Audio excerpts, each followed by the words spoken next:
Bismillahirrahmanirrahim. Assalamualaikum warahmatullahi wabarakatuh. Selamat siang teman-teman sekalian. Pernahkah kalian mengalami kesulitan dalam membentuk struktur organisasi di sekolah? Misalnya saat ada kegiatan OSIS, ekstrakurikuler atau proyek sekolah, tetapi struktur yang dibuat justru tidak sesuai dengan kemampuan anggota. Nah, dalam video ini kita akan membahas solusi cerdas untuk mengatasi masalah tersebut dengan menggunakan konsep e-organizing. Yuk kita simak selengkapnya. Sebelum kita mencari solusi, mari kita pahami dulu apa akar masalahnya. Biasanya, masalah dalam pembentukan struktur organisasi sekolah muncul karena pertama, ketidaksesuaian tugas dan kemampuan. Artinya, anggota sering ditempatkan di posisi yang tidak sesuai dengan keahlian mereka. Kemudian kedua, kurangnya koordinasi. Artinya, tidak ada sistem yang jelas untuk mengelola tugas dan tanggung jawab. Dan ketiga, permasalahan yang ketiga yaitu pemborosan waktu. Artinya proses pembuatan struktur organisasi manual memakan waktu lama dan rentan kesalahan. Nah, hal-hal ini bisa membuat kegiatan sekolah menjadi tidak efektif. Lalu, bagaimana cara mengatasinya? Nah, solusinya adalah dengan menerapkan konsep e-organizing. Apa itu e-organizing?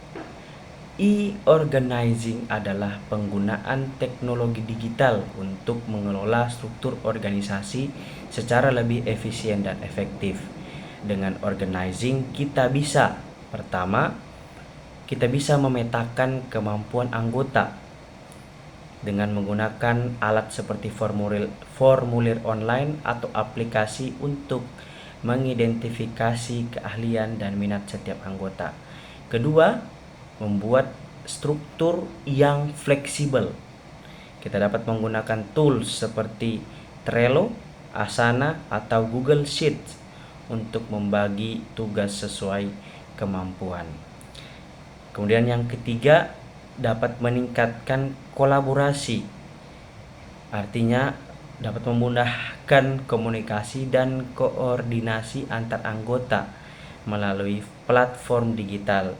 Dengan begitu, struktur organisasi yang dibentuk akan lebih sesuai dengan kemampuan dan kebutuhan tim.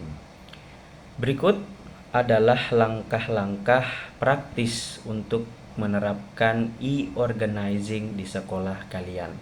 Pertama, yaitu identifikasi kebutuhan. Maksudnya di sini tentukan tujuan dan lingkup kegiatan yang membutuhkan struktur organisasi. Kedua, kumpulkan data anggota.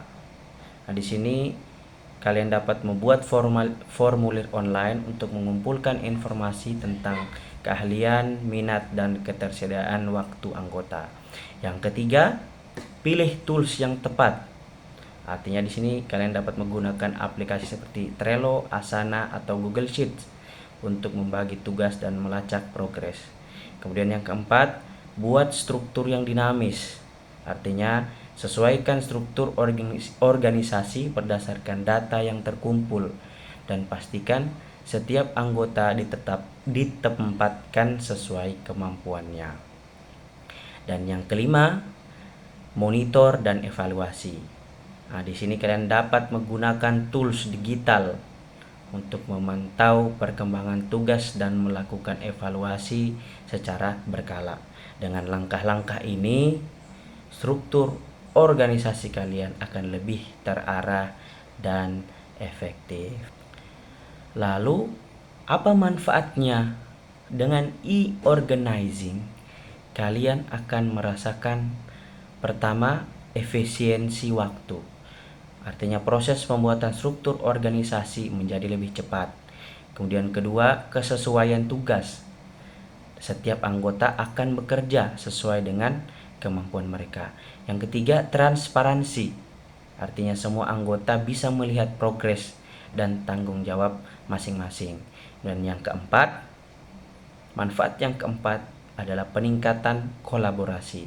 Artinya komunikasi antar anggota menjadi lebih mudah dan terorganisir. Jadi e-organizing bukan hanya mempermudah proses, tetapi juga meningkatkan hasil akhir kegiatan sekolah kalian. Nah, teman-teman sekalian, itulah tadi cara mengatasi masalah struktur organisasi sekolah dengan e-organizing. Dengan memanfaatkan teknologi, kalian bisa membuat kegiatan sekolah lebih terorganisir dan sukses.